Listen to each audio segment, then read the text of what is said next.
ডোলার বাঙালিয়ান রান্নাঘরে আপনাদেরকে স্বাগতম। আজকে আমি চিনি গুঁড়া চালের মাছের মাথার মুড়িঘণ্ট রান্না করে দেখাতে নিয়ে চলে আসলাম। এই তো আমি চাল নিয়ে নিয়েছি। আমি আমার পরিমাণ মতন চাল নিয়ে সুন্দরভাবে ধুয়ে ঝুড়িতে জল ঝরতে দিয়ে দিয়েছিলাম। এইদিকে মাছের মাথাটা সুন্দরভাবে ভেজে নিচ্ছি। যখন লালচে হয়ে যাবে তখন আমি তুলে নিয়েছি। মুড়িঘণ্ট করার জন্য বেশ কিছু মশলা প্রয়োজন। তার জন্য আমি নিয়ে নিয়েছি শুকনো লঙ্কা বাটা, আদা ও জিরে বাটা নিয়ে নিলাম, আর বেশ কিছু কাঁচামরিচও নিয়ে নিলাম।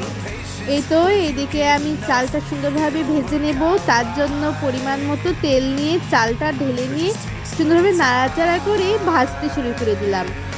এখন এখানেও আমি বেশ কিছু উপকরণ দেব। প্রথমে দিয়ে নিলাম দারচিনি আর এলাচ, এরপর তেজপাতাটা দিয়ে নিলাম, নিয়ে সুন্দরভাবে একটু নাড়াচাড়া করে নিচ্ছি। হ্যাঁ, অবশ্যই কিন্তু নাড়াচাড়া করে নিতে হবে, না হলে পুড়ে যাবে।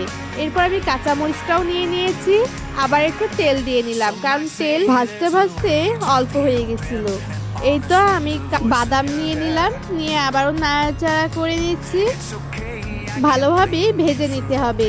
দেখুন ভাজতে ভাজতে লালচে হয়ে যাচ্ছে।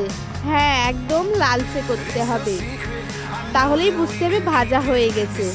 আমার কিন্তু ভাজা হয়ে গেছিল, তাই আমি জল ঢেলে নিয়েছি। হ্যাঁ, অবশ্যই কিন্তু গরম জল দিতে হবে।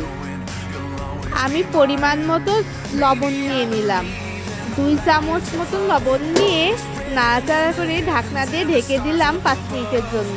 আবার 5 মিনিট পরে চলে আসলাম, দেখলাম বেশি একটা সিদ্ধ হয়নি, তার জন্য আবার ঢাকনা দিয়ে ঢেকে নিলাম। 5 মিনিট পর আবার ফেরত আসলাম, আর ওই তো দেখলেনি তো আমি এখানে গুঁড়ো দুধ ব্যবহার করব।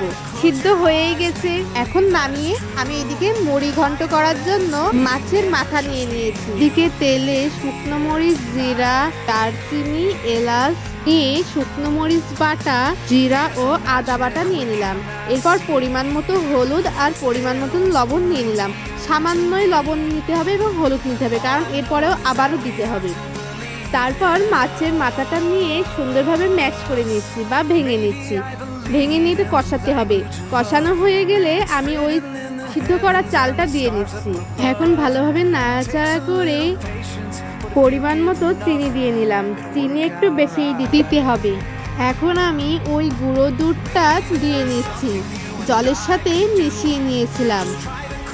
এরপর আমি আবারও সুন্দরভাবে নাড়াচাড়া করে নিচ্ছি।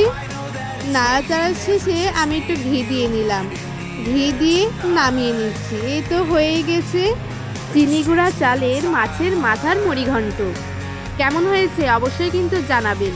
ফেসবুক থেকে দেখে থাকলে ফলো দেবেন এবং লাইক কমেন্ট করবেন। তাছাড়া ইউটিউব থেকে দেখে থাকলে সাবস্ক্রাইব এবং কমেন্ট করে আমাকে জানাবেন কেমন হয়েছে এই রান্নাটি। আজকের মতন টাটা।